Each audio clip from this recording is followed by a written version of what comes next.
Before we begin, don't forget to like, share, and subscribe to our channel for more in-depth true crime stories and investigations. Your support helps us bring these important stories to light. In a small, rural community where life moved at a slower pace and everyone seemed to know each other, an unimaginable horror unfolded, a horror that would leave the quiet town forever scarred. Over the course of several years, residents began to disappear under mysterious circumstances. At first, the disappearances were few and far between, easy to chalk up to people moving away or starting new lives elsewhere. But as the years passed, the pattern became harder to ignore. More and more people vanished, leaving behind families desperate for answers. The victims were from different walks of life: men, women, even teenagers. They had one thing in common: most were people on the fringes of society. They were the kind of individuals whose absence might not be immediately noticed: runaways, transient workers, and others living on the margins.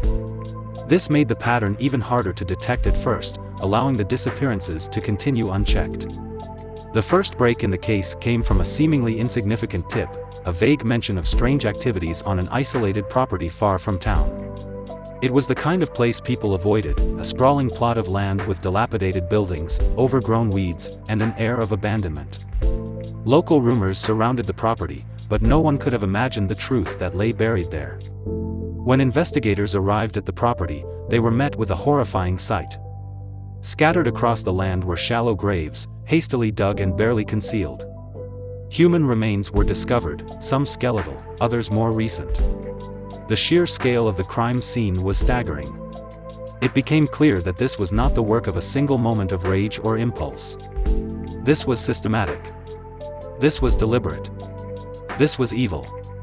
The media quickly dubbed the site the Boneyard, a chilling name that captured the horror of what was found there. Forensic teams worked tirelessly to exhume the remains and piece together the identities of the victims. Each grave told a story of a life cut short, a story of someone who had vanished without a trace, leaving behind loved ones who had spent years wondering and grieving. As the investigation progressed, detectives noticed patterns in the evidence. The victims had been killed in similar ways, suggesting a single perpetrator, or perhaps more than one.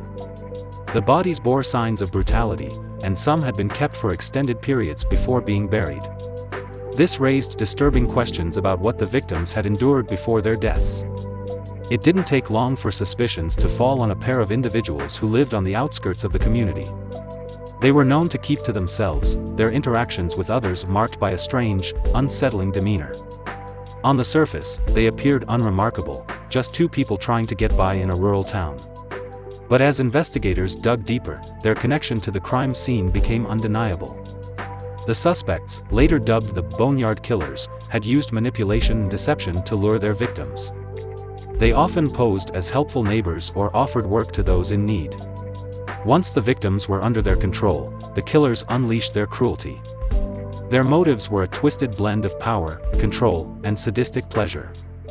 They operated with chilling efficiency, using the isolation of their property to carry out their crimes without fear of discovery. Tracking down the killers was no easy feat. They were careful, leaving few clues behind. But as law enforcement pieced together witness accounts, forensic evidence, and the killers' movements, the net began to close. A key piece of evidence came from a former associate who had grown suspicious of their behavior and decided to come forward. Their testimony provided vital insights into the killers' methods and mindset. The arrests of the Boneyard Killers sent shockwaves through the community. People who had once interacted with the suspects were left reeling, struggling to reconcile their memories of seemingly ordinary neighbors with the horrifying truth of their actions. The killers had lived among them, blending in while committing acts of unimaginable violence. The trial that followed was a harrowing experience for everyone involved. Families of the victims packed the courtroom, seeking justice for their loved ones. Prosecutors presented a mountain of evidence, including forensic findings, witness testimonies, and chilling confessions from the suspects themselves. The details of the crimes were so disturbing that many in the courtroom struggled to listen. The killers showed little remorse, their cold demeanor a stark contrast to the grief of the victims' families. For the families, the trial was both a chance for justice and a painful reminder of what they had lost. Each piece of evidence, each witness account, was a reminder of the lives stolen and the suffering endured. In the end, the jury delivered a guilty verdict. The Boneyard killers were sentenced to life in prison without the possibility of parole, ensuring they would never harm anyone again. But for the community, the scars remain. The Boneyard, once a quiet patch of land, is now a place of sorrow and remembrance. The victims' families have created memorials to honor their loved ones, ensuring they are never forgotten. The case of the Boneyard killers serves as a chilling reminder of the darkness that can hide in plain sight. It is a story of tragedy, resilience, and the tireless pursuit of justice. On the morning of October 26, 1998, the longest and most expensive criminal trial in California history got underway. With an investigation spanning 13 years and a case file weighing over 2 tons, the burden of prosecuting one of California's most notorious killers will fall on Peter Smith, the district attorney of Calaveras County. A prosecutor's job is to seek justice. I think many people look at prosecutors and think their job is to convict and put people in jail or prison, and that's part of the job too. But it really is our responsibility to make sure the justice system, particularly the criminal justice system, is carried out fairly to the point where justice is always sought.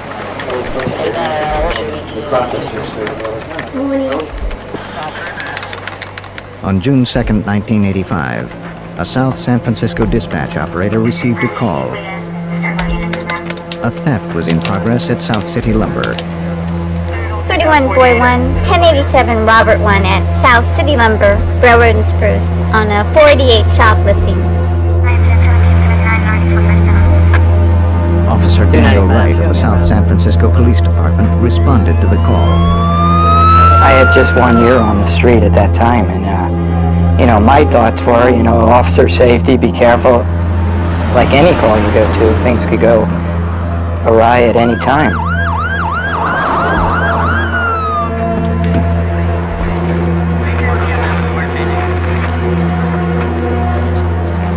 A witness told Wright he had seen an Asian male stealing a $75 table vise.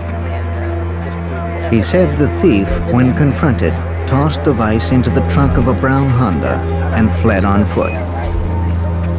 Inside the Honda, Wright spotted a suspicious-looking case. I opened up the case and found a .22 Ruger with a cylinder-shaped object that was probably 6 to 9 inches long.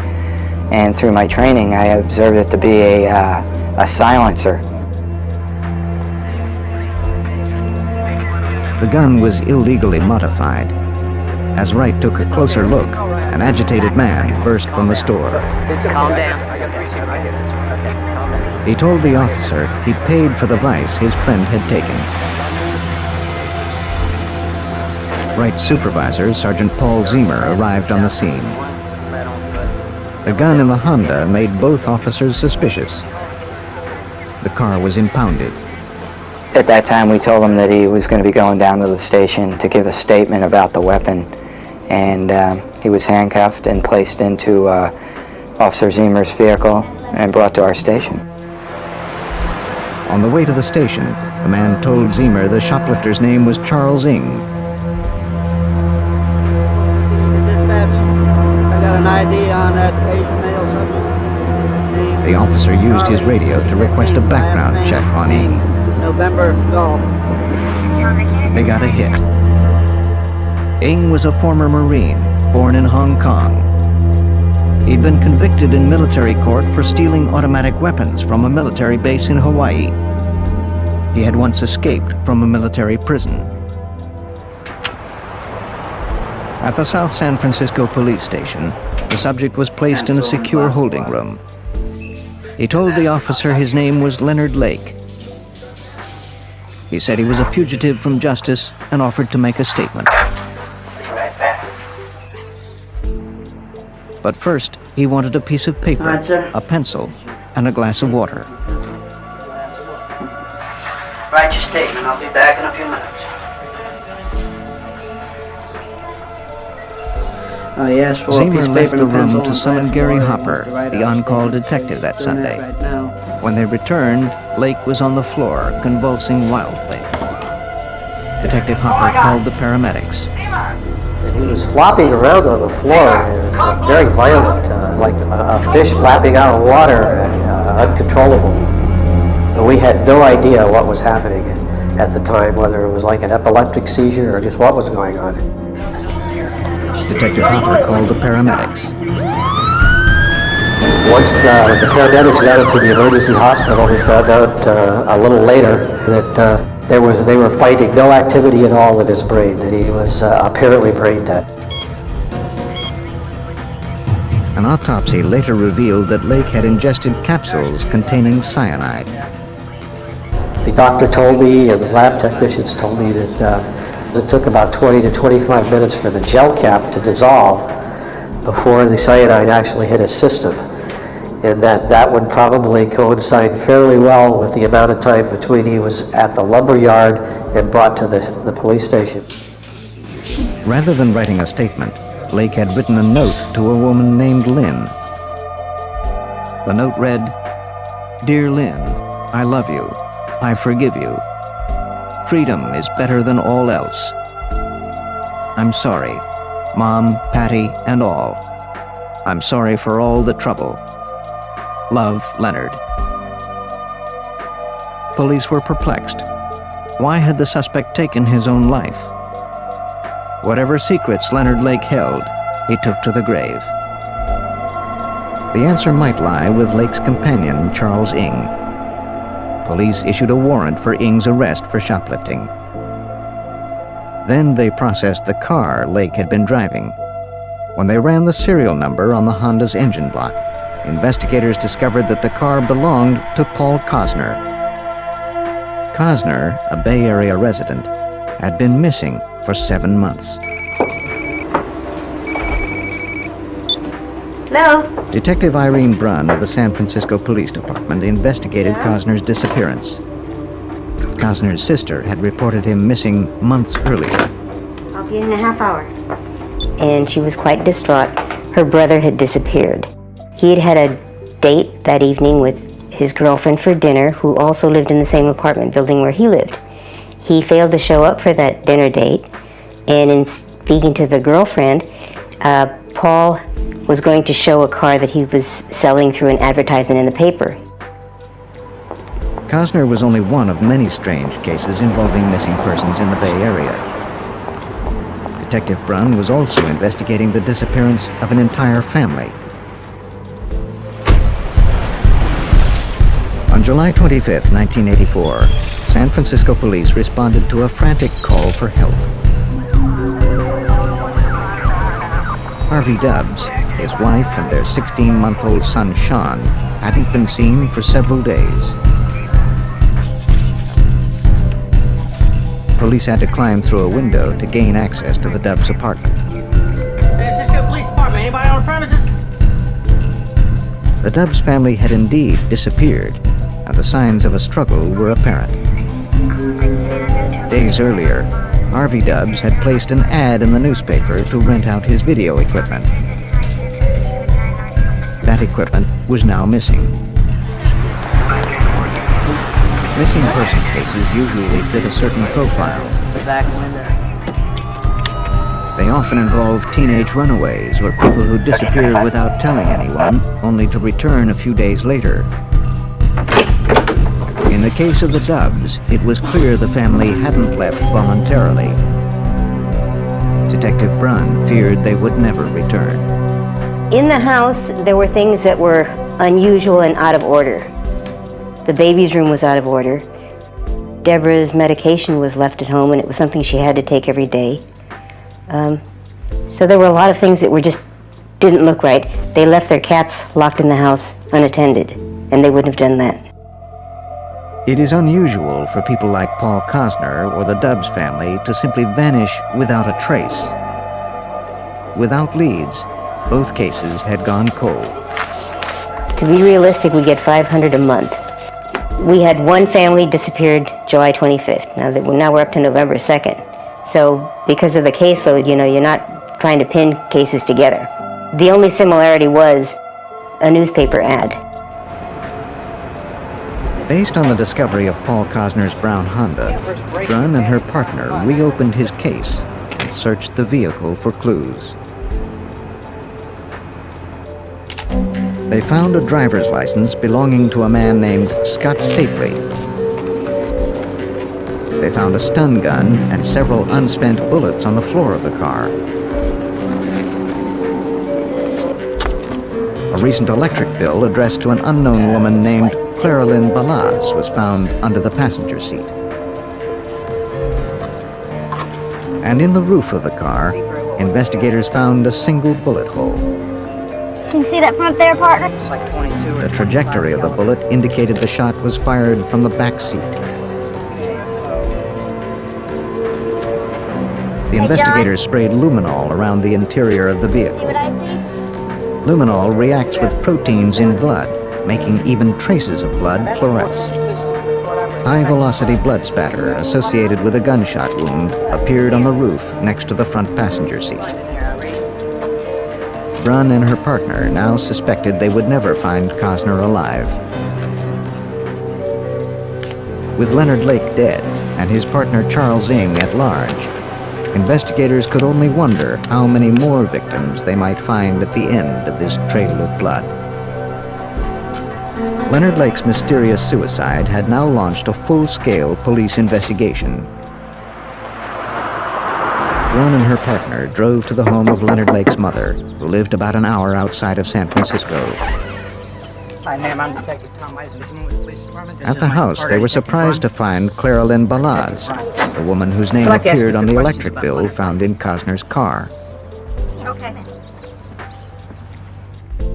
Clara Lynn Balaz was Lake's ex-wife. They had been married for 3 years, but divorced a year earlier. It's been a long drive up. This shouldn't Detectives take very long. suspected Miss she Balaz, might be the woman Lake mind if I addressed call in you his Clara suicide note. We, just They asked Balaz how an electric bill in her name wound up in Paul Cosner's car.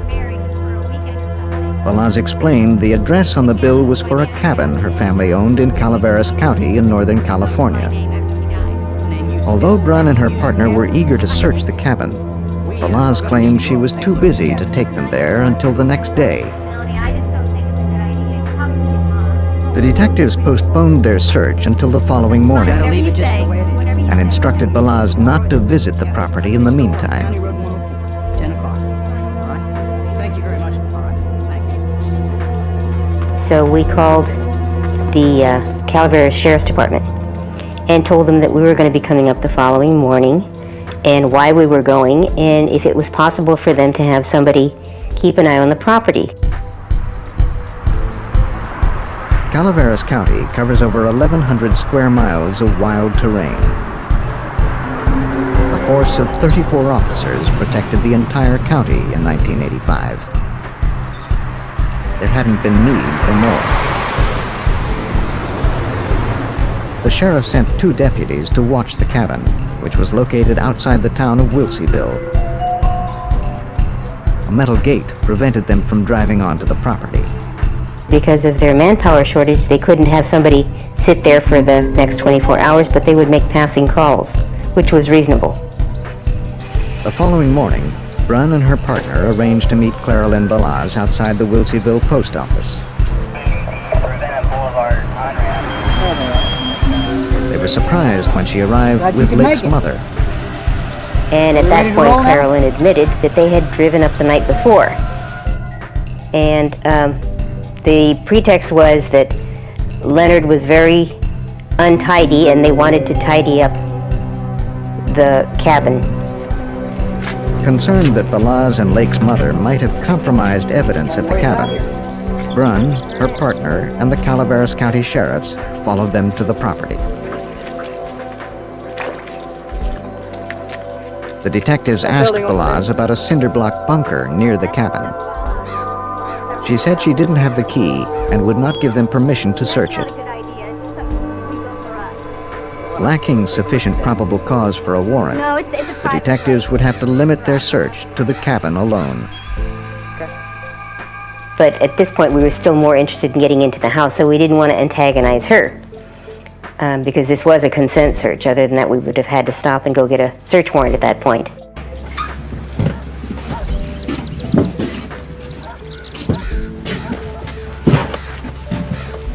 While her partner questioned Balaz, Detective Brunn searched the house. I came up last night just for a few minutes. She noticed something odd about the bed.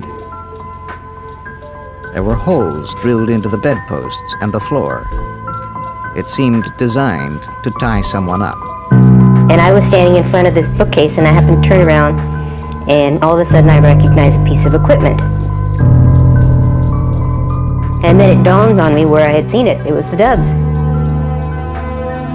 The video equipment, Brunn recalled, had been stolen from the home of Harvey Dubs, the San Francisco man who vanished with his family 11 months earlier. So I went over and called my office. I said, would you mind checking our inventory and read me the serial number? He proceeded to start reading the serial number, and then I gave him the last 3 numbers from the piece of paper that I had in my hand. And so at that point we realized that now this is even getting bigger. It's not just Mr. Cosner, now we have the Dubs. And at that point, Clara Lynn got very nervous and said, you've been here long enough, I want you to leave. To learn what other secrets the isolated cabin held, Detective Brunn would need to obtain a search warrant. The investigators left the property, but this time they made certain the cabin would be secure until they returned.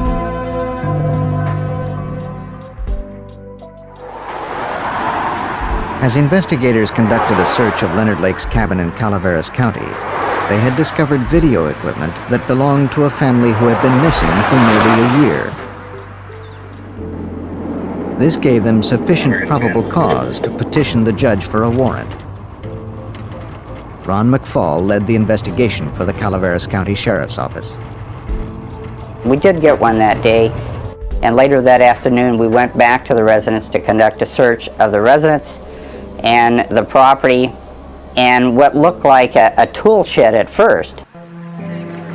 The tool shed was a cinder block structure that bordered the driveway. Clara Lynn Balaz referred to it as a fallout shelter. Got it. Good. Leonard Lake had been a survivalist, and this was his fortress against nuclear holocaust.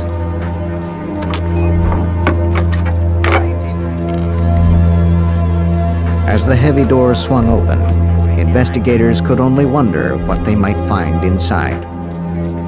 And we went into the tool shed and we saw 21 photos of young ladies 18 to 23 years old. And so we were at that point really concerned about who are these females, who are these ladies? Many of the photos were of young girls in various stages of undress. Some were nude. It was unclear who the subjects were or where they had been photographed. Everyone feared the pictures might be trophies, such as those serial killers often keep of their victims. They also found a journal written by Leonard Lake. In it, he wrote of The Collector, a novel about a butterfly collector who captures his ultimate prize, a young girl named Miranda. In his journal, Lake writes, "The Collector. Has it really been near 20 years I've carried this fantasy?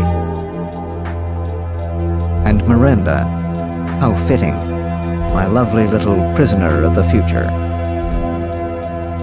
In other entries, Lake referred to a series of operations under the heading of the Miranda Project. The investigators could only speculate as to what this meant, but it seemed ominous. Even here, Ron. Okay. And you'll see where there's some what appears to be 100 yards from the bunker, Ron McFall and the other investigators noticed the ground had been scarred by a series of several fires.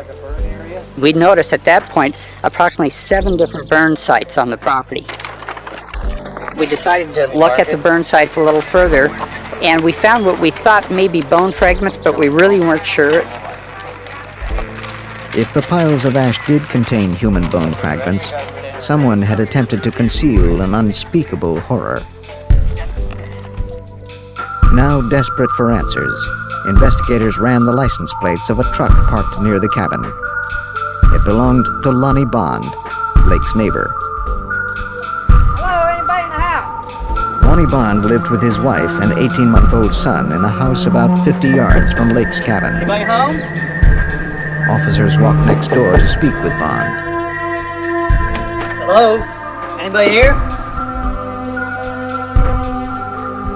Anybody home? The smell of decayed food thickened the air. The house appeared to have been empty for some time, perhaps months. Although it seemed the occupants departed abruptly, there was no sign of foul play. They all just disappeared. Another vehicle found on Lake's property belonged to Robin Scott Stapley. Stapley had been missing for some time, and his driver's license was found in Paul Cosner's car. Leonard Lake had used Scott Stapley's driver's license because they were both big fellas, and he had been trying to pass himself off as Scott Stapley. So we're contacting Southern California to see, where is Scott Stapley? And it turns out that he had been living at the cabin next door, and no one has seen them either. Investigators intensified their search. Cadaver dogs, known for their acute sense of smell, were brought in to help. Authorities now suspected that 8 missing people from Northern California were linked to the cabin. If they had been murdered, as police feared, perhaps their bodies were buried on the property. Hey, Rick, come here. One of the dogs recovered a piece of bone. The deputies working the scene knew immediately that this was not an animal bone.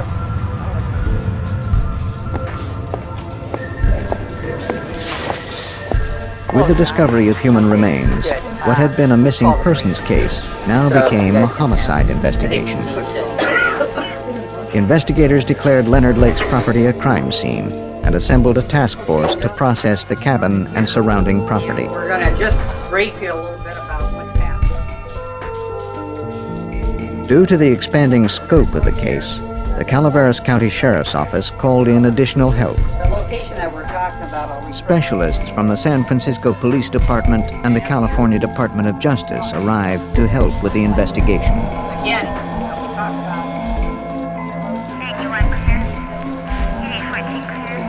about 3 days after Leonard Lake's suicide, a convoy of law enforcement vehicles descended on the property.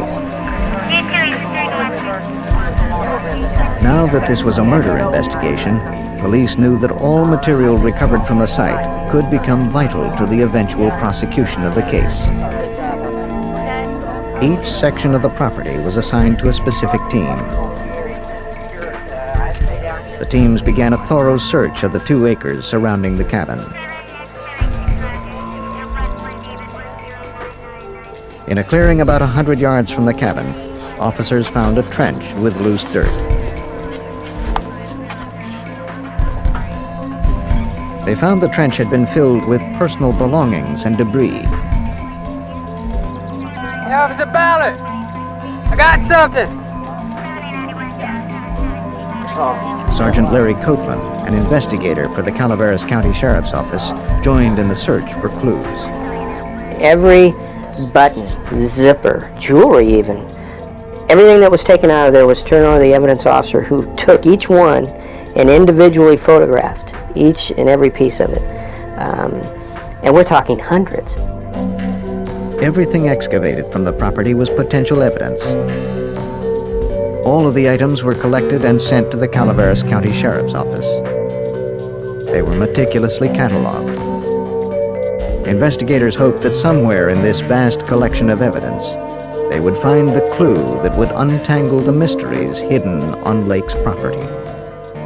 If we felt there was any chance of it being used or something that either ourselves or the defense could use, we took it and booked it. Investigators sorted through the survival gear and supplies Lake had stockpiled in his so-called fallout shelter.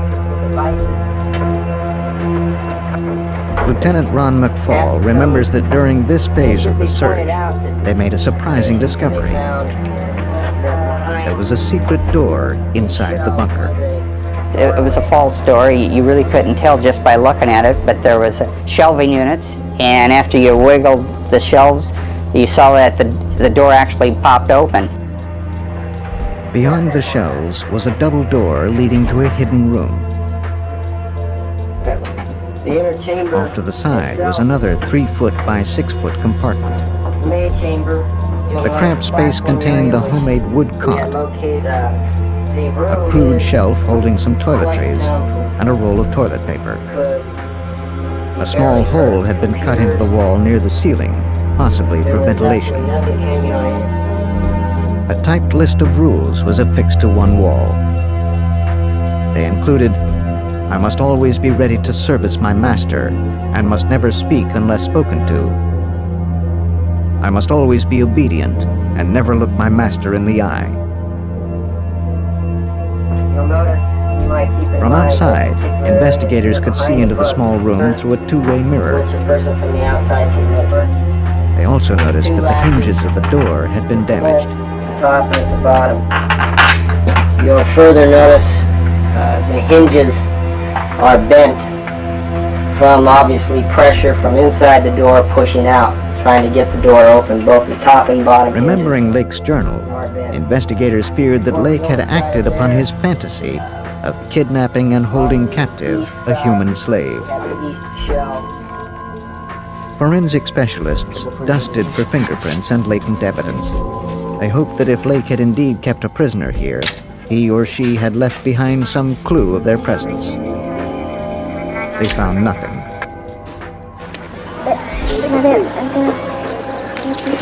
As the search of the property outside the bunker continued, an investigator noticed some loose soil next to the driveway.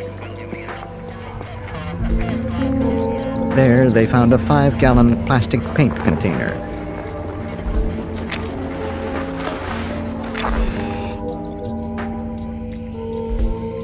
As darkness fell, the task force suspended its search. Inside the cabin, the investigators viewed one of the videotapes they had found buried in the plastic container. They could hardly believe what they were seeing. This case was becoming more frightening with each piece of evidence they uncovered. But nothing could prepare them for what lay ahead. After 2 days of searching Leonard Lake's cabin, investigators feared more than 8 people had been killed and possibly buried on the property.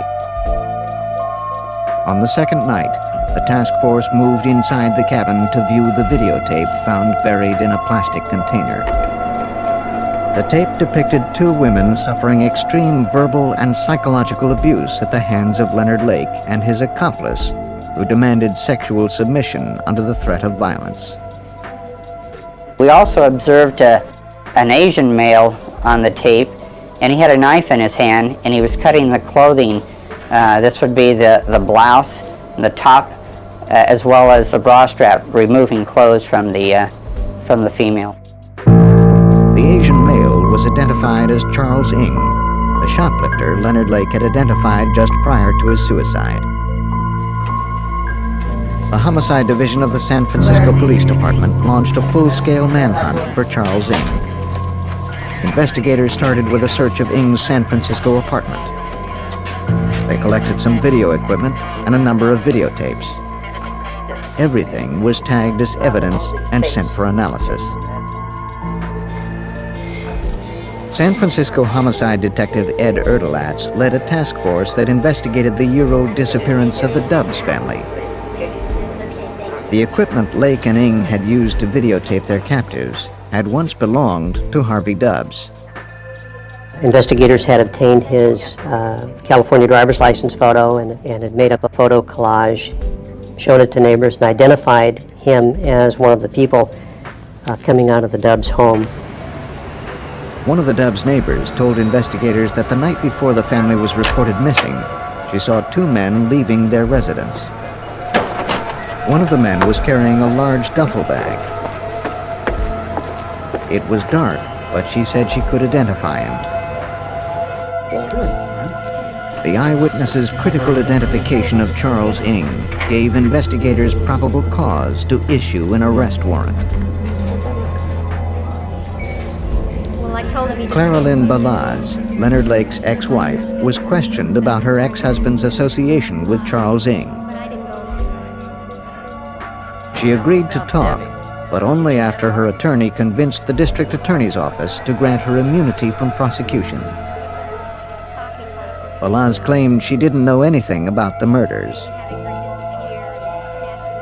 She did tell them that after the shoplifting incident, Ng walked to her house. What kind of trouble are you in? The two drove back to the lumber yard to see if Lake was all right. Well, When they saw him I started talking to the feeling bad police, about that. they returned to her house. Thinking that. There they waited, expecting a call from Lake, who was now in police custody. When he didn't call, Clara Lynn drove Ng to his apartment. Ng told Clara Lynn he had to get out of town. She said that she thought he would probably go to Chicago, that he had mentioned that he would go to Chicago if he had to get out of town. And she claims that that was the last that she saw of him. Because Ng was wanted for murder, and there was reason to believe he had fled the state, the California investigators asked for assistance from the FBI.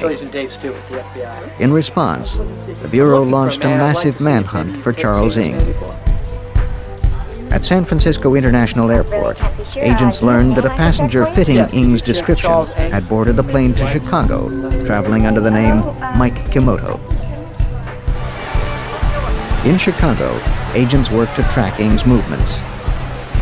They started with an extensive background check. Investigators learned that Charles Ng was born in Hong Kong and entered the United States on a student visa in 1979. He enlisted in the Marine Corps, but was eventually arrested for stealing weapons. He escaped from prison, and on the advice of a friend, hid out with Leonard Lake and his wife Clara Lynn. Ng stayed with Lake and his wife for 6 months in Philo, California. At the same time, ATF agents were building a case against Lake for possession of illegal firearms. In the spring of 1981, they arrested both Lake and Ng. Lake skipped bail and began his life as a fugitive. Ng was sent back to prison to serve the remainder of his original sentence. Ng was released from prison in 1984 and immediately came back to the San Francisco Bay Area, was picked up at the airport by Clara Lynn Balaz, and rejoined his buddy Leonard Lake. Charles Ng was an experienced fugitive with a wide network of friends who could help him. To develop more leads, the FBI placed Ng on their 10 most wanted list. For the time being, agents focused on Ng's friends and acquaintances in the Chicago area. As the investigation into Charles Ng expanded, the body count in Calaveras County continued to climb. Not far from Lake's cabin, investigators unearthed 2 intact bodies wrapped in sleeping bags. Calaveras County Coroner Terry Parker was on the scene. They were mostly skeletal remains that were wrapped.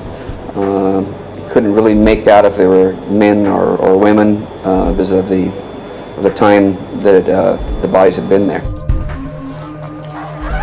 Due to the deterioration of the bodies, Parker could make only a cursory examination at the site. It appeared both victims had been gagged and handcuffed. He asked for help from the San Francisco medical examiner. San Francisco has a very good forensic department, and he was more than happy to come up and assist us. We removed the bodies and transported them to his office for the forensic work where that was done. At autopsy, the San Francisco medical examiner determined both victims were males and that they had been shot to death. Using dental records, he identified the men as Lake's neighbors, Lonnie Bond and Scott Stapley. In Chicago, the FBI got their first lead. You know why we've arrested you today? They learned that after serving time on the weapons charge, Ng had kept in touch with his former cellmate. A man described how he had driven Ng first to Detroit, then to the border town of Chatham. There, he said, they split up. A witness came forward and told agents that he had seen Ng board a bus in Chatham, bound for Toronto. Agents were aware that Ng's sister lived there. The FBI deployed a surveillance team at her apartment house, but the fugitive never showed. After days of following Ng, the trail grew cold. The suspected serial killer was now roaming free in Canada. As word of the multiple murders spread, the news media descended on the property in Calaveras County. Don Lasseter is a true crime author who wrote a book on the Charles Ng case. And of course the media, when they first heard of this, rushed to the site, and daily the media coverage grew, and it got coverage all over California, and soon all over the United States, and certainly even in Canada. Okay, Ron, The investigators agreed to let the media on the property. They showed them the site and allowed them to videotape some of the evidence they had collected. Up until this point, we've really relied on our imaginations to visualize this story. But today we have pictures that will probably leave many people with an everlasting image of the horror that occurred at the end of this road. These are some of the bone fragments that have been found, and investigators say there are countless fragments just like those scattered over a third of an acre here. The California Conservation Corps has been recruited to pick up the bones. Most of them worked on their hands and knees, raking the ground with their fingers. Investigators came up with 10 pounds of bones. The local coroner says 5 bodies have been found here so far. The Calaveras County Sheriff once told me, though, he believes there are as many as 20 victims, though, buried on the property. Investigators were counting on the media exposure to help identify the 21 women depicted in the photographs tacked to the wall of Lake's bunker. We certainly want to know the circumstances of the photos, when they were taken. We're interested in knowing anything we can about Mr. Lake and Mr. Ng. A telephone hotline was set up by the Calaveras Sheriff's Department, and calls soon began pouring in. Detectives believed Leonard Lake and Charles Ng crossed paths with as many as 25 people who were later reported missing. Property in Calaveras County.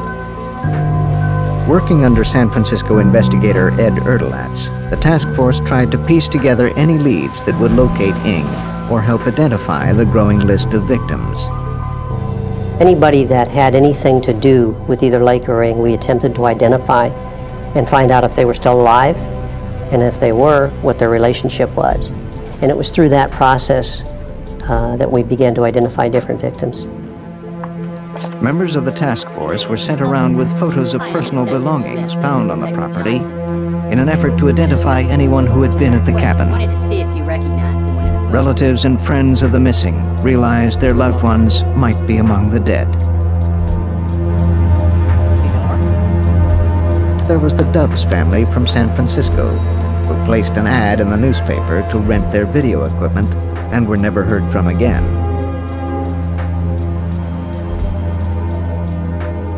Randy Jacobson, a friend of Leonard Lake's, was found buried near a chicken coop behind the cabin. Jeff Gerald, who worked with Ng at a San Francisco moving company, disappeared along with his friend Clifford Paranto, who worked at the same company. Ng's longtime friend Mike Carroll and his girlfriend Kathleen Allen had disappeared. Lake's neighbors were also missing. Lonnie Bond, Brenda O'Connor, and their 16-month-old child, Lonnie Jr. Their friend Robin Scott Stapley had vanished with them. And finally, Paul Cosner, whose car had originally led investigators on this trail of kidnapping and murder.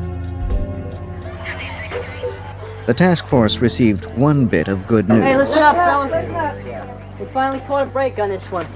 We were able to ID all these women, and they're all still alive. Finding the girls alive was a relief, but Lake's property still held many mysteries.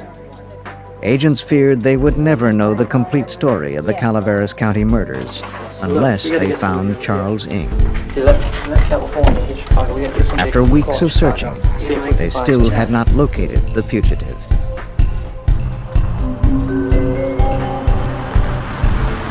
Then on July 6, 1985, a boy riding his bicycle in a Canadian park spotted the perfect place for a play fort.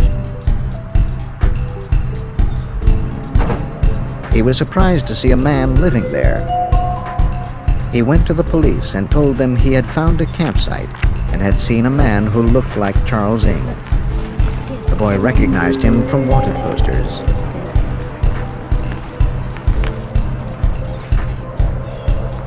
He led police to the makeshift shelter, only to find that Ng had fled. This campsite's clear. He's gone. Later that same day, Charles Ng would make the mistake investigators had been waiting for. Ironically, it was the same mistake that started the police investigation a month earlier. Please, no. Check your mail. Okay. A security guard confronted a young Asian male as he slipped stolen merchandise into his knapsack in a Calgary department store.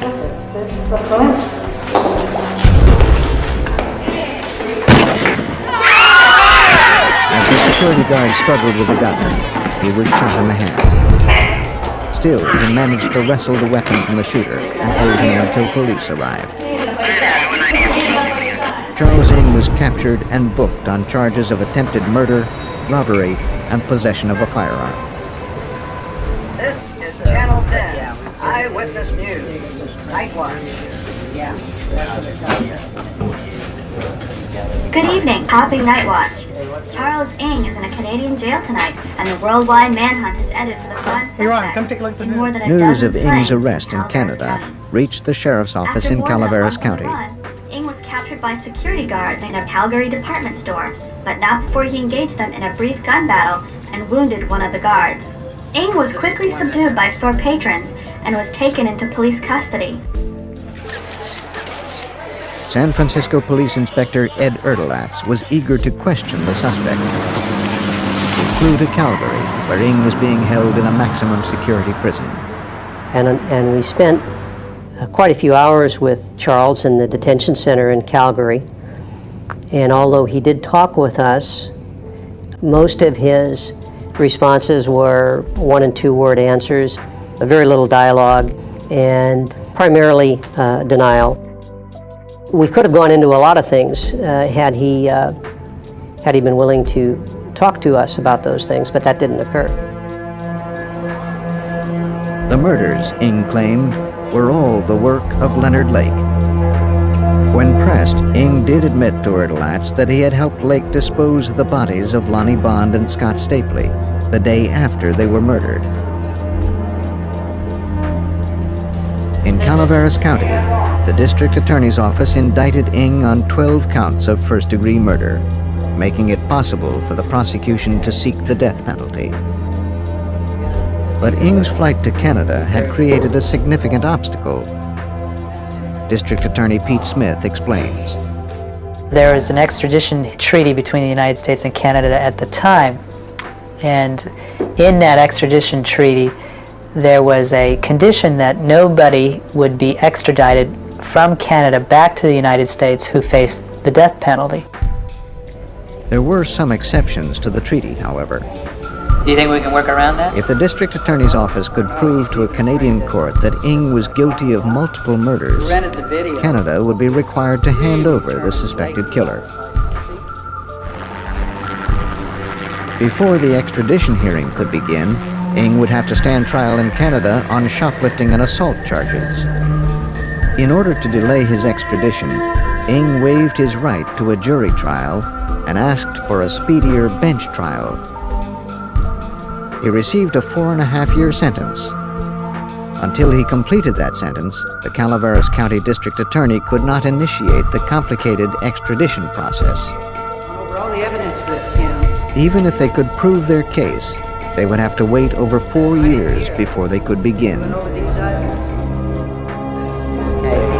While the Calaveras County District Attorney's Office built their case against Charles Ng, the search for evidence continued at Leonard Lake's cabin.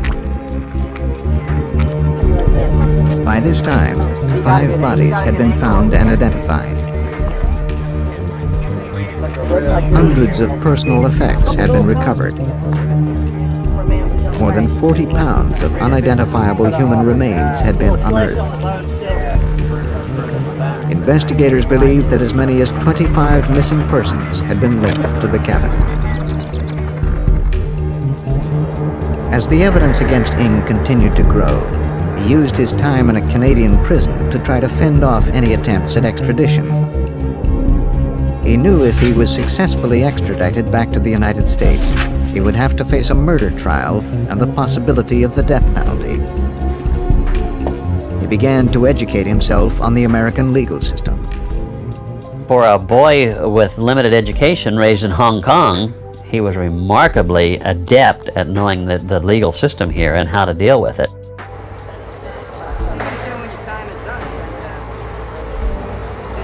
A guard reported to the prison warden he overheard Ng say to a fellow inmate, "If you want to delay the system, you just have to fire your lawyers." On October 17, 1988, the extradition hearings finally began. Ng lost the case and appealed all the way to the Canadian Supreme Court. His appeal was denied. Within the same day, Charles Ng was placed on an airplane in Canada and flown back to California.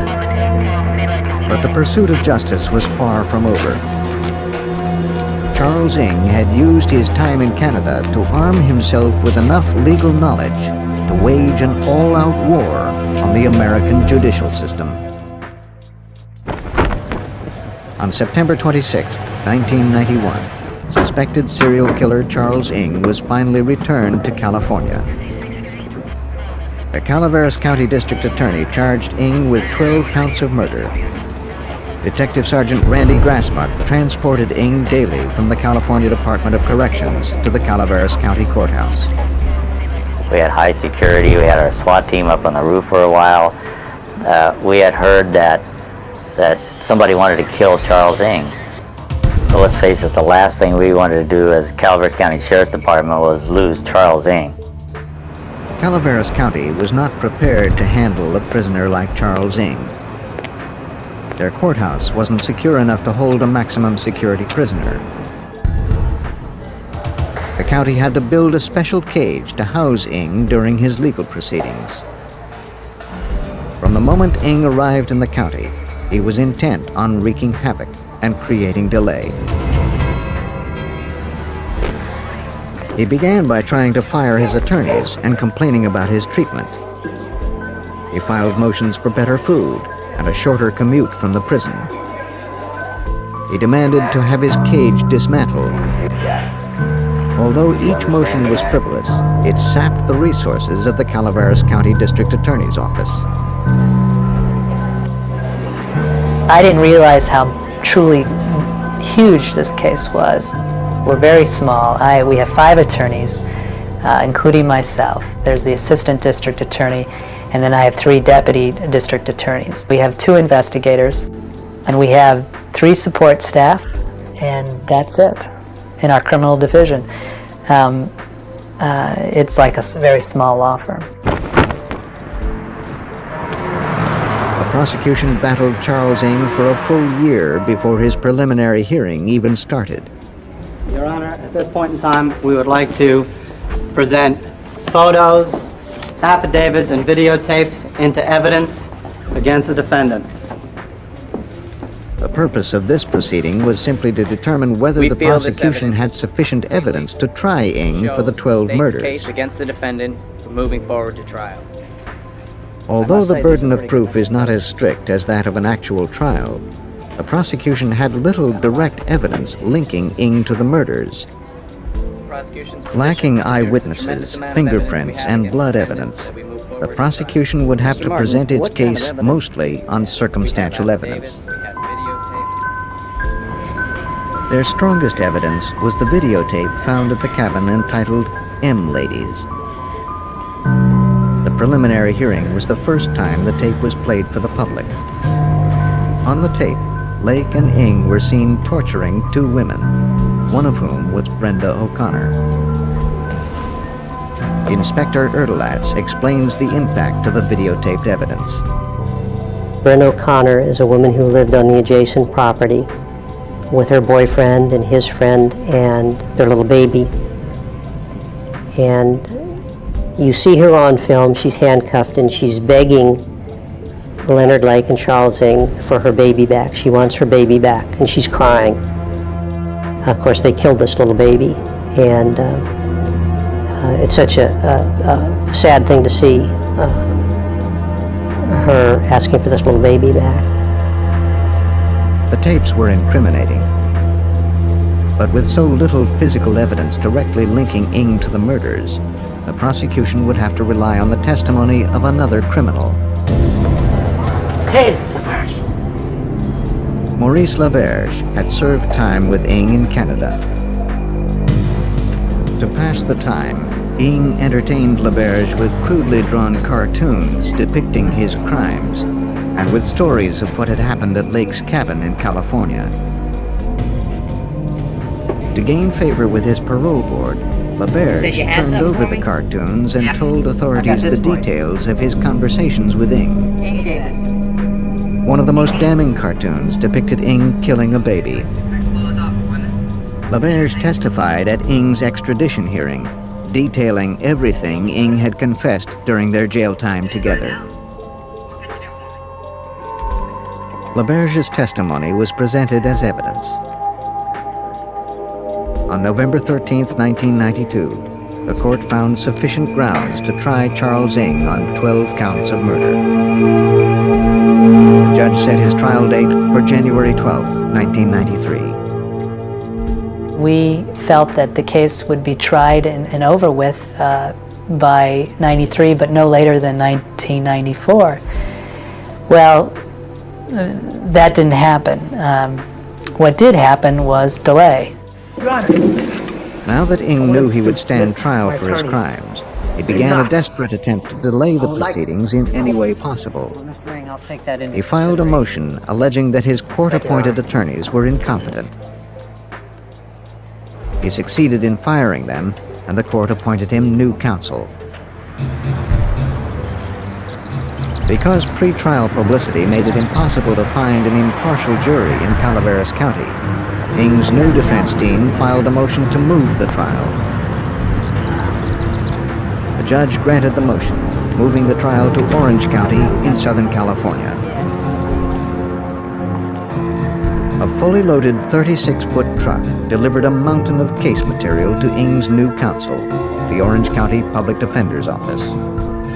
The material included hundreds of boxes of records documenting 8 years of courtroom hearings, witness testimony, investigative, medical, and police reports, and thousands of evidence photographs.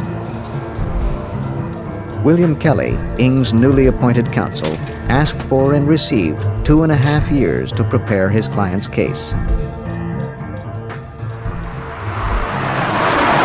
The prosecution made the move from Calaveras County, 400 miles south, to Orange County, and prepared for the largest case of their careers. The years of delay worried prosecutor Peter Smith.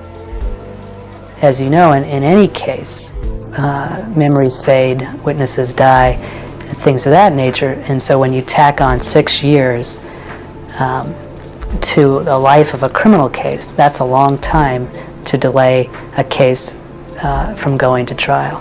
Good morning, gentlemen. Have a seat. Good morning, sir. As the prosecution and defense attorneys finalized their trial preparations, Ng again attempted to delay the process.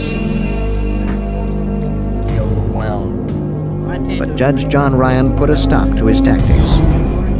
The case was finally going to trial. A prosecution team from Calaveras County worked out their strategy with Charlene Honaka, the Deputy Attorney General for the state of California. Yes, I know. She's a tremendous lawyer and a better person. She was, in essence, the heart and soul for this case and for the prosecution. As prosecutors prepared to begin jury selection, the team suffered a devastating setback. Maurice LaBerge was killed in a car accident while on parole. He was the only person to whom Ng had confessed his crimes. The prosecution had just lost its key witness. 13 years had passed since investigators began finding bodies at a mountain cabin in Calaveras County, California. Although they eventually linked 25 missing people to Lake's property, they only had enough evidence to charge Charles Ng with 12 counts of murder. Ng had managed to delay his trial for more than a decade, but could delay no longer. The murder trial of Charles Ng was finally about to begin. The accused serial killer's fate would now rest with a jury of his peers. Peter Smith's job was to select that jury. Because the case was going to take so long, we had to time qualify jurors. We had to bring in over 2,000 people from Orange County to ask them basically, can you commit to the time it'll take to try this case? While counsel was in the midst of qualifying the jurors, Ng grew agitated. Please restrain yourself. Shouting obscenities, he tried to halt the proceedings, telling the judge that he did not want a trial. Judge Ryan ordered Ng to wear an electric stun belt for the duration of the trial. The bailiff could trigger the device by remote control if he became violent again. Attorneys from the prosecution and the defense took a month to choose a jury of 8 women and 4 men, along with 6 alternates. To protect their identities, each member of the jury was assigned a number. On Monday, October 26, 1998, the trial began with opening statements. For both the prosecution and the defense, opening statements serve as an outline telling the jury what they are trying to prove and how they intend to prove it. With the years of waiting over, Charlene Honaka rose to make the opening statement for the prosecution. What the evidence in this case is going to show is that this defendant, with Leonard Lake, planned and committed the 12 charged murders in this case. This is a chart which lists the 12 counts. The evidence will show that between a time frame from July 1984 until 1985, these 12 victims disappeared from the face of the earth. And this trial will tell you the story of what happened to them. Honaka described the property in Calaveras County as a killing field and a mass graveyard. Direct evidence connecting this defendant. She then told the jury about the M Ladies tape found buried near the cabin and how they depicted a partially nude Ng demanding massages from Kathleen Allen and cutting the clothes off of Brenda O'Connor. We're going to play for you 2 segments from that videotape as a means of demonstrating the evidence and in helping you understand. The videotape was the centerpiece of the prosecution's case. It showed the jury exactly who Charles Ng was, a man who not only tortured women, but who recorded his acts on videotape so he could relive them again and again. The videotape's dramatic. It is the most incriminating piece of evidence I've ever used in a case. It is also the most emotional piece of evidence I've ever used in a case. You can sense the terror and the fear those two victims had when they realized the situation they were in. Because this was the strongest physical evidence linking Ng to the murders, the prosecution planned to use the videotape throughout the trial to prove Charles Ng's guilt.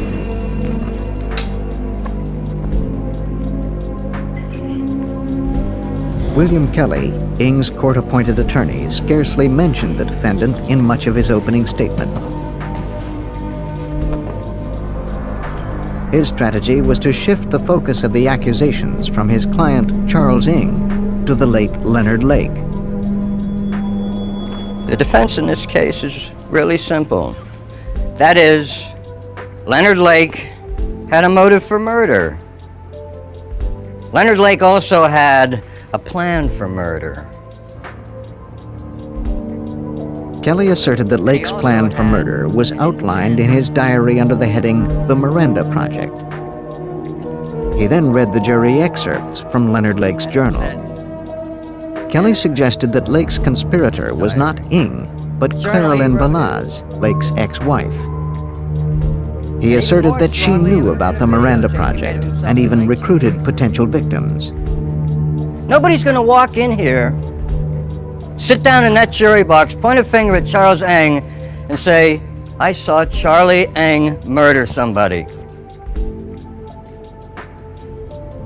It's not gonna happen. With very little physical evidence placing Ng at the murders, Kelly intended to discredit the prosecution's circumstantial case and prove it was Leonard Lake, not Charles Ng, who murdered the 12 victims. He asserted that Ng killed no one.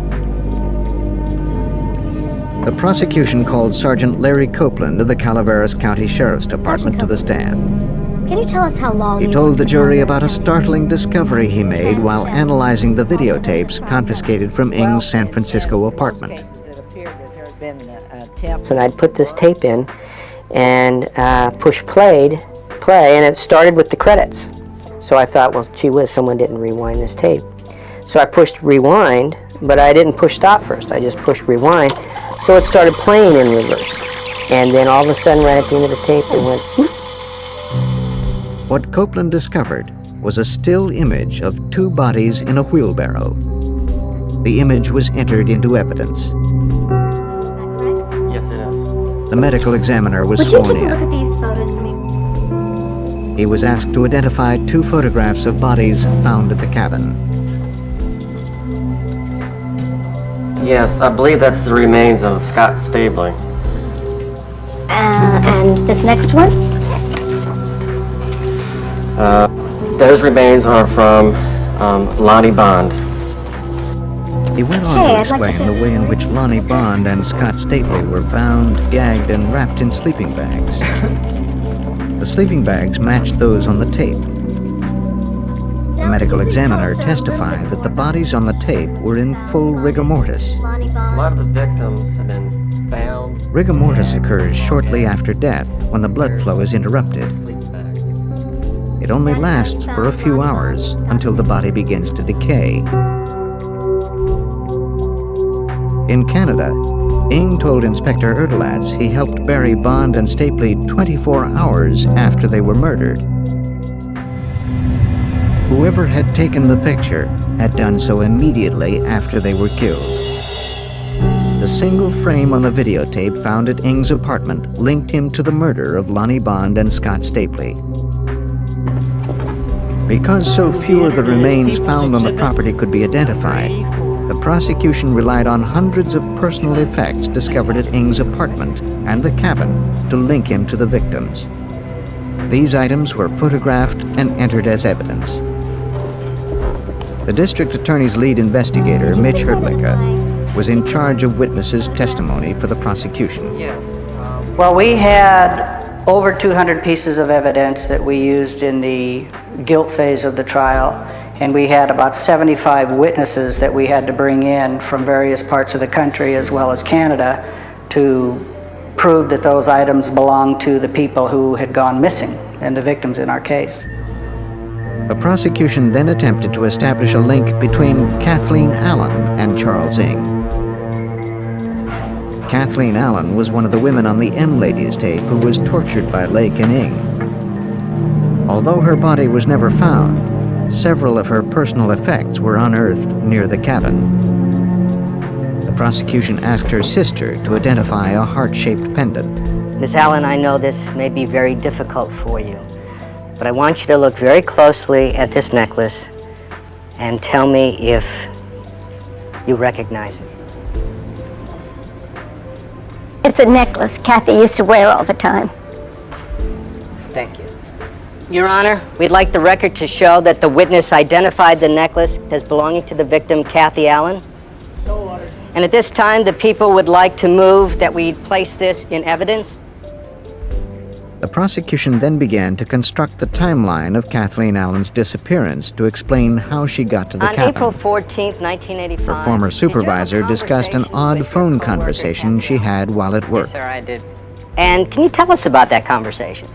Yes. She said she got a call, and she said she wanted to join her boyfriend because he got a gunshot wound. Kathleen Allen worked at a grocery store in Milpitas, California.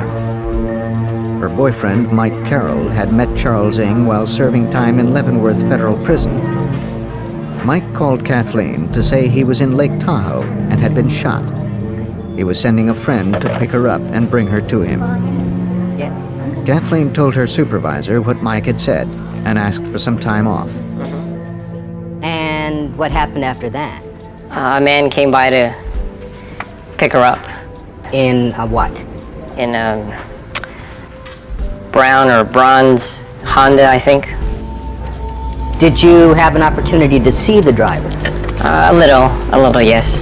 Can you tell us what he looked like? He was in his 40s, bald, dark hair, and he had a beard. That's all I remember. The prosecution then showed the jury Kathleen Allen's videotaped ordeal. John Crawford investigated her disappearance. The videotape picks up from there and shows that Kathy is brought into the residence, into the living room of the residence in Wilseyville. She is handcuffed and she is seated in a chair. Kathy was told, if you don't agree with us right now, we're going to take you into the bedroom, tie you to the bed, rape you, take you outside and put a bullet in your head and bury you in the same place we buried Mike, who was her boyfriend, Mike Carroll. Did you ever hear from her again? Kathleen was never seen or heard from again. Her manager later received a typewritten letter saying she had gotten a job in Lake Tahoe and didn't intend to return. The letter was dated May 6th, 3 weeks after she left the grocery store.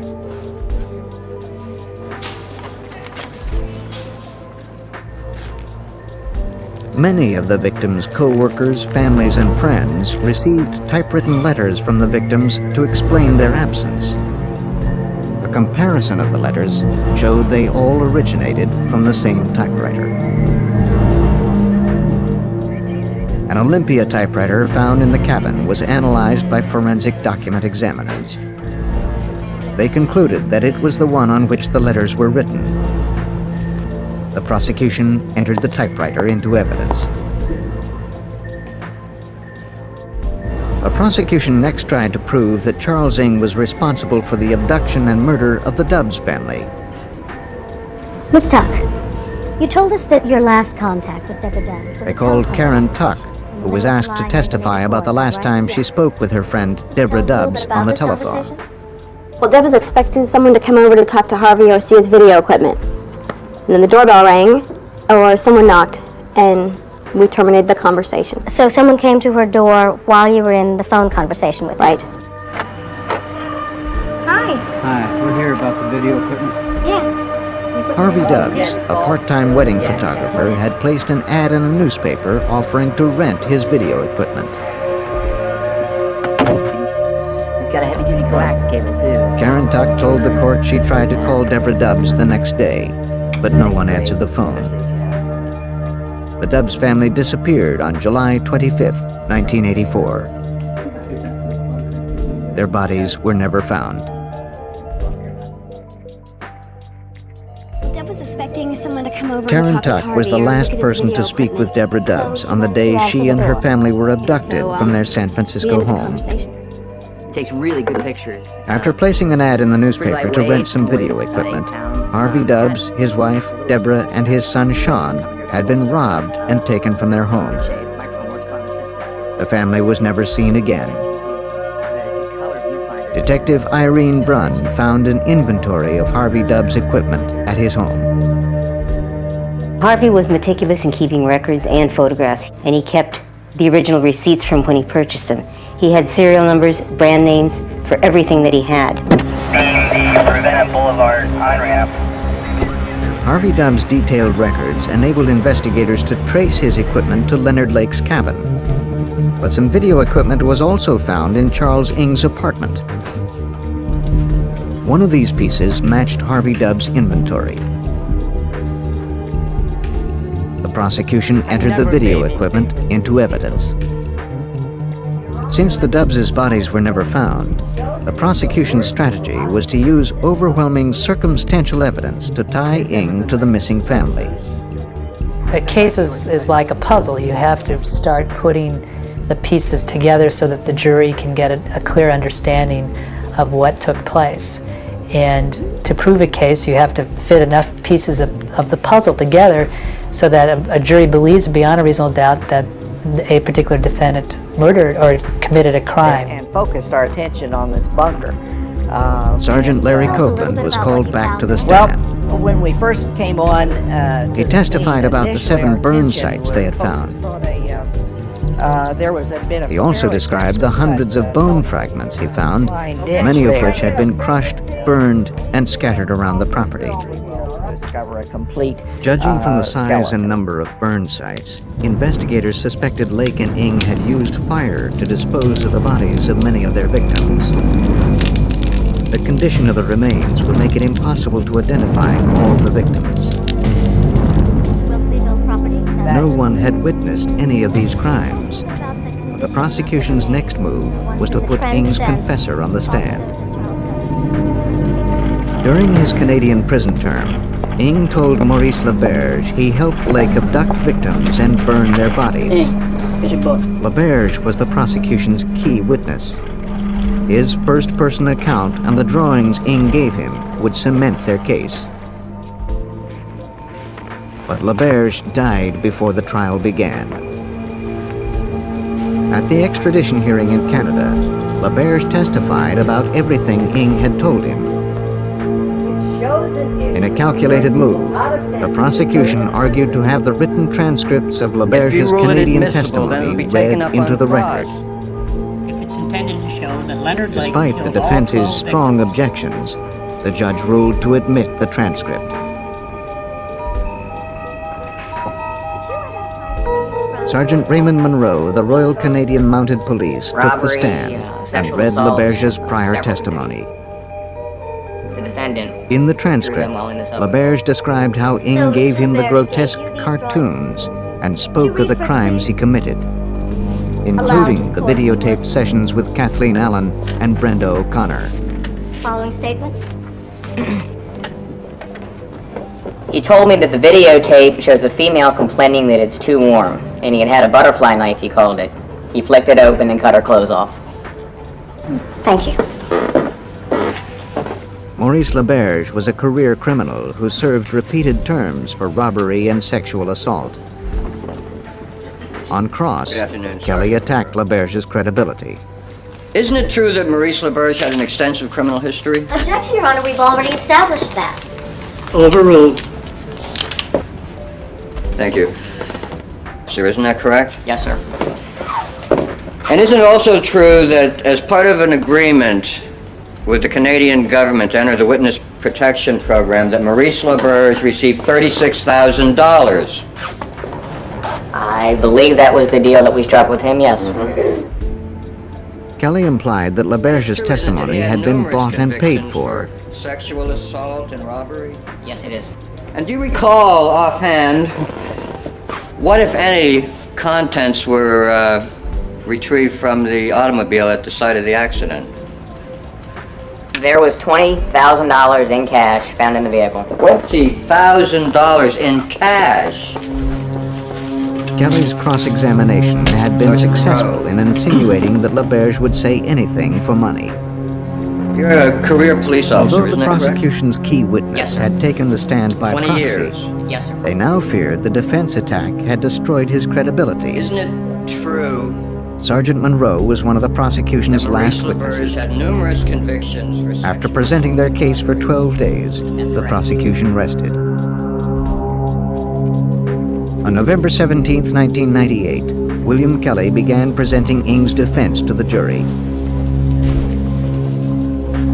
He had a relatively simple strategy to prove that Leonard Lake was the real killer and Ng was just a bystander. First, Kelly called a series of women to the Identify stand. yourself to the jury, please. Each Colleen testified Kelly? as to their bizarre sexual encounters with Leonard Lake. The women spoke of his interest in bondage and taking lurid photographs. One woman had a year-long relationship with Lake and posed for dozens of photos. She explained she left him because of his frightening fantasies involving sex and death. So that would have been 15 years ago?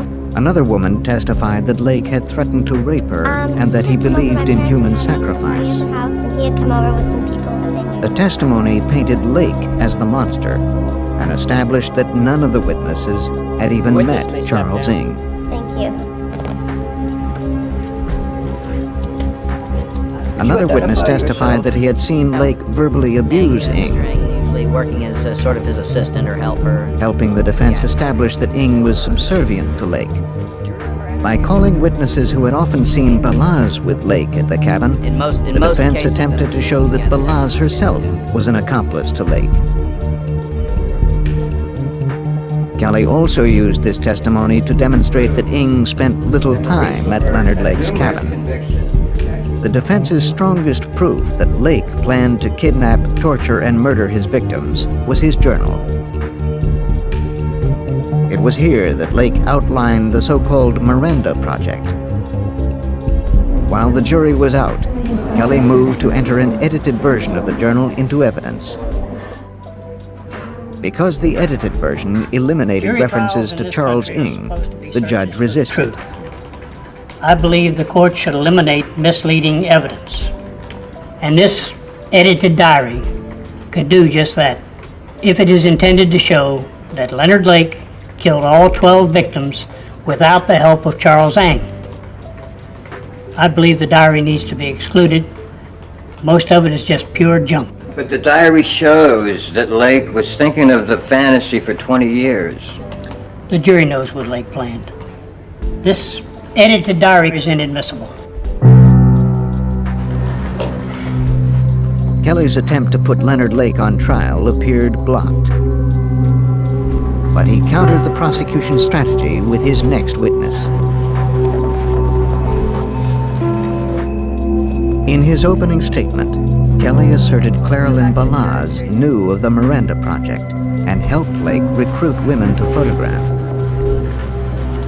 Kelly believed she played a far more active role than she admitted, and asserted it was Balaz, not Ng, who was Lake's accomplice.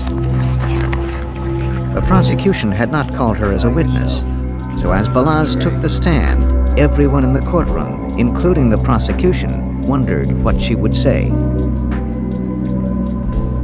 Then Kelly read the immunity agreement. I'll read it to the jury. This is an immunity agreement between the state of California and Claralyn Balaz.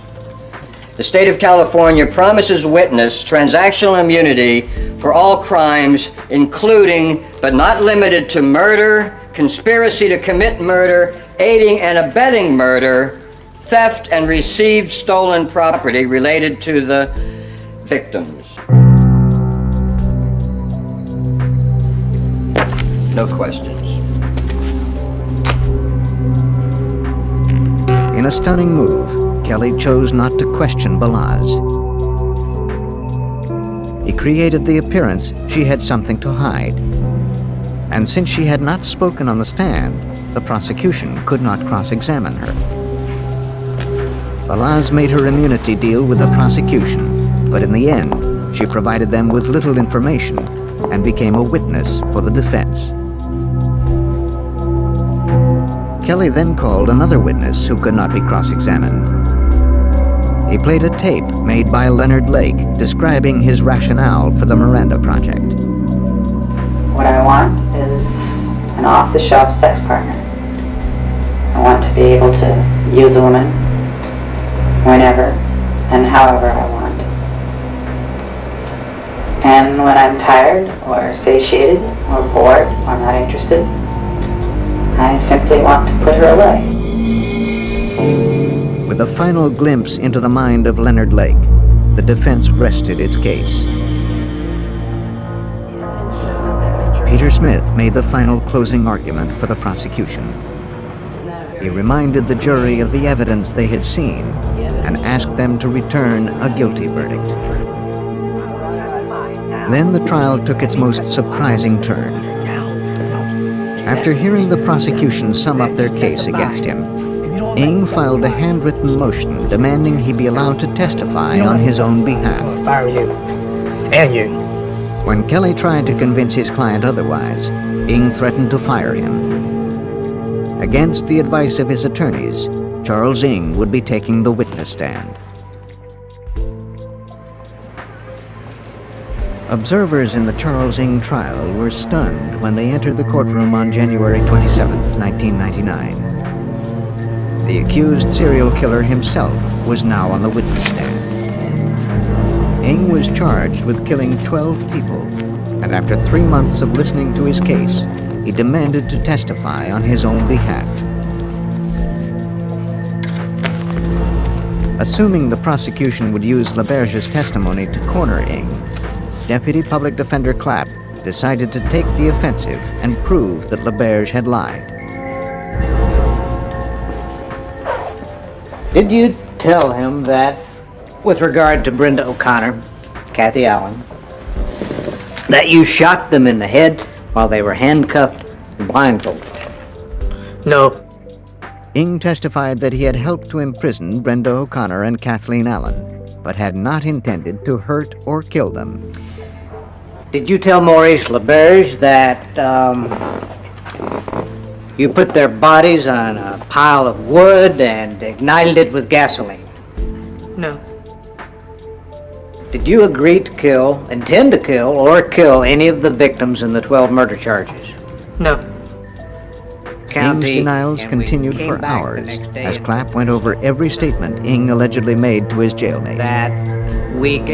Then Clapp moved to have Ng explain away the prosecution's other key evidence, the M Ladies tape.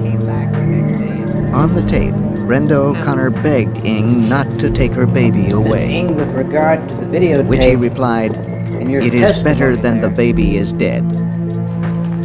Why did you say that? I don't know why I said that. It was just in the heat of the moment. Some of the comments and remarks I made, I don't even know I made until I saw the transcripts. The M Ladies tapes had been transcribed during the extradition hearing so that every word spoken on the tape could be understood. When Charlene Honaka cross-examined Ng, she used the transcripts to turn his own words against him. Were you present at the extradition hearing when Mr. LaBerge testified that you told him that you could hear on the video the sounds of handcuffs clicking? I remember that statement he made. How would Mr. LaBerge know that you could hear the sounds of handcuffs clicking? That's not on the printed transcript, right, of M Ladies? Right. Honaka demonstrated for the jury that the only way LaBerge could have known about the sound of the handcuffs was if Ng told him. Mr. Ng. It was clear, despite Ng's denials on the stand, that he had told Maurice LaBerge the details of the torture and the killings. Details LaBerge couldn't have known any other way.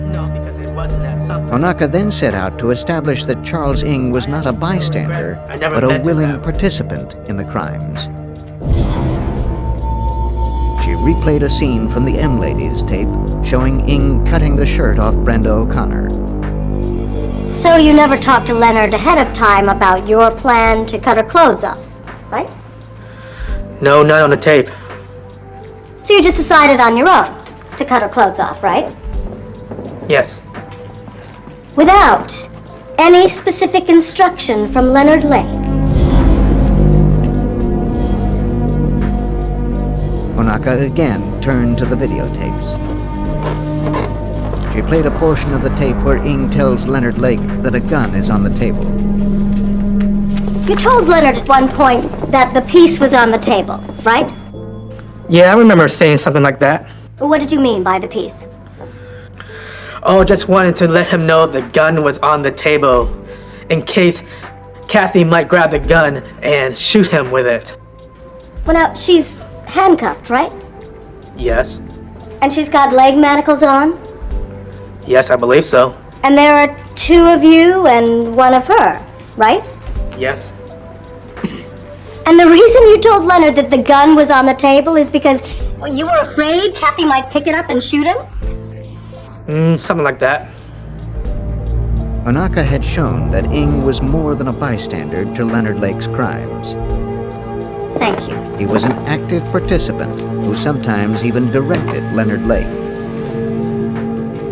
Because Ing took the stand after the prosecution closed, the judge gave them the opportunity to restate their closing arguments after Ing's testimony. It's never Ing's fault. He always lays the blame on someone else. He was not under the control of Leonard Lake. He was his own person. He was making his own independent choices and doing the things he wanted to do.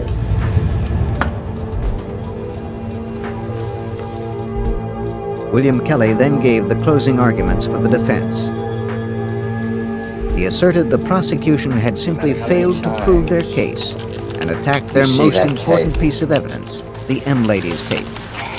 And no matter how many different ways they show it to you and excerpts from it, there's one thing you never see. Anybody being murdered. And you don't see Charles Eng involved in anybody's murder.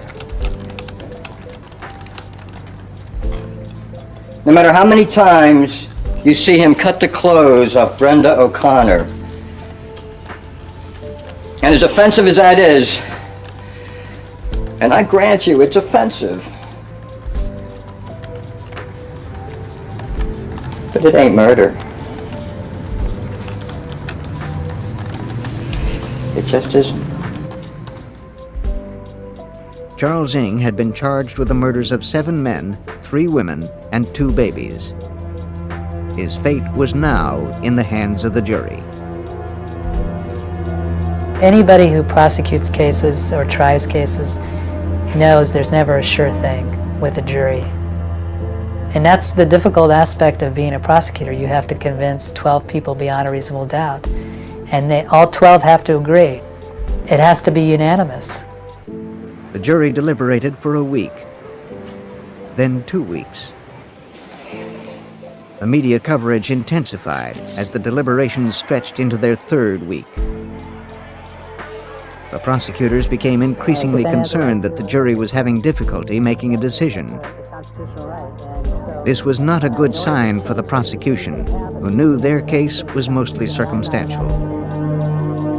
If the jury demanded strong physical evidence linking Ing to the crimes in order to deliver a guilty verdict, then Charles Ing might go free.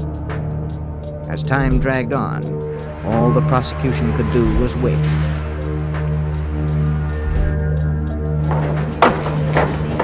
On February 24, 1999, after 3 weeks of waiting, the jury informed the judge they had reached a decision. The prosecutors had called approximately 75 witnesses and presented about 200 pieces of evidence to prove the charges against Charles Ing.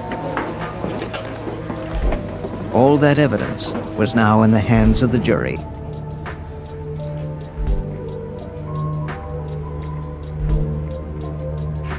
As the jury reached its verdict, We are deadlocked. We are deadlocked on one count. Would the defendant rise and face the jury, please? Read your verdict. We, the jury, in the above entitled case, find the defendant, Charles Ng, guilty of the murder of Sean Dobbs as charged in count 1. The jury found Charles Ng guilty of 11 counts of first-degree murder. They could not come to a conclusion on the death of In the Paul above entitled Costner. case, They find did the not feel they had defendant, enough evidence to convict. guilty of the murder of Charles Deborah Ng Dobbs was as sentenced to charged in death. count 2. For the prosecution, the long ordeal was finally over. And I was just happy for the people of Calaveras County that finally Mr. Ng was found guilty of these murders after so many years. I'm proud of the fact that I was the district attorney at the time and prosecuted Charles Ng, and I was in essence the last person standing from Calaveras County after all of these years. With a final cost of over $20 million, the longest and most expensive criminal case in California history came to a close. As we reflect on this case, let us remember the victims and honor their memories. Their lives were taken too soon, but their stories live on, reminding us of the need to confront evil wherever it may hide. Thank you for joining us as we explored this harrowing case. Please like, share, and subscribe for more in-depth true crime stories. And as always, stay safe.